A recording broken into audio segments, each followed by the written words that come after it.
BRS మాజీ MLA Balka Suman ని పోలీసులు అరెస్ట్ చేశారు. మంత్రి వివేక్ కాన్వాయ్ పై దాడి కేసులో ఆయన అదుపులోకి తీసుకున్నారు. అరెస్ట్ అనంతరం బాల్క సుమన్ ని రామకృష్ణాపురం హాస్పిటల్ కి తరలించిన పోలీసులు అక్కడ ఆయనకి వైద్య పరీక్షలు చేయించబోతున్నారు. వైద్య పరీక్షల తర్వాత బాల్క సుమన్ ని కోర్టుకి తరలించారు.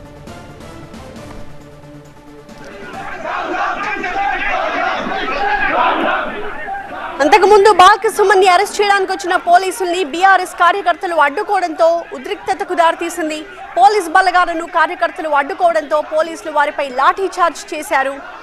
దీంతో ఆందోళనకు దిగిన వారంతా కూడా తీవ్రంగా ప్రతిఘటించారు. పోలీసులు లాఠీ చార్జ్ చేసి వాళ్ళందరినీ చెదరగొట్టారు.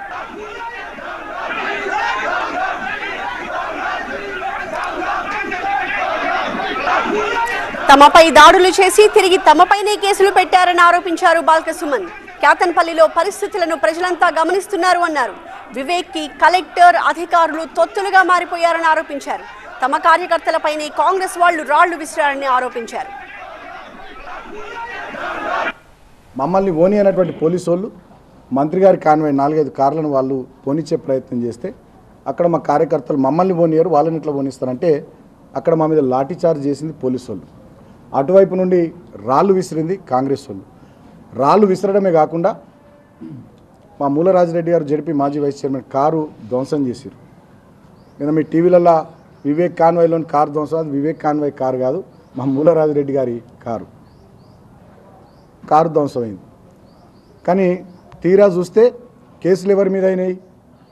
బాల్క సుమన్ మీద, బీఆర్ఎస్ పార్టీ కార్యకర్తల మీద, మా నాయకుల మీద. ఎవరో కానిస్టేబుల్ మీద నేను రాయి వేసినాను, నా మీద కేసు పెట్టారు. మరి కానిస్టేబుల్ మీద రాయి వేసినటువంటి ఆ ఫుటేజ్లో రాయము గటువైపు నుండి వస్తుంది, నేనేమి ఇక్కడ ఉన్నా. క్లియర్గా ఉంది వీడియో ఫుటేజ్.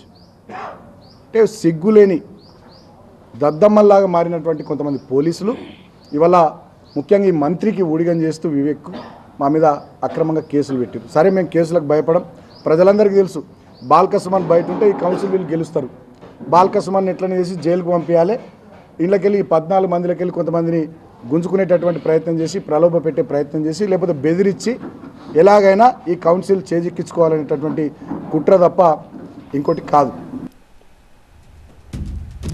బాల్క సుమన్ ఆరోపణలను ఖండించారు మంత్రి వివేక్.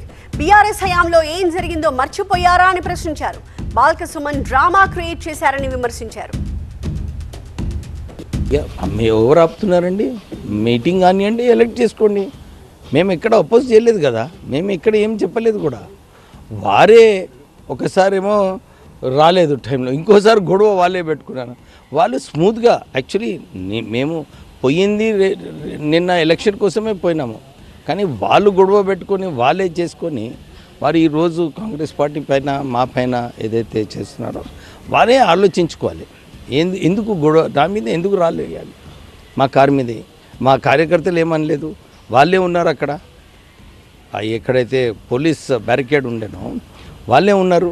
వాళ్ళు ఎందుకు రోడ్ బ్లాక్ ఏదైతే రోడ్ డివైడర్ ఉంటుందో అది తీసుకొని ఎందుకు మీరు చూస్తున్నారు కదా. ఇక మంత్రి వివేక్ కాన్వాయ్ పై దాడి కేసుకు సంబంధించి రామకృష్ణాపురం పిఎస్ లో 6 సెక్షన్ల కింద కేసులు నమోదు చేశారు పోలీసులు. ఇందులో A1 గా బాల్క సుమన్, A2 గా మూల రాజిరెడ్డిని పేర్కొన్నారు. వైద్య పరీక్షల అనంతరం బాల్క సుమన్ ఇతర నిందితుల్ని కోర్టుకు తరలించారు.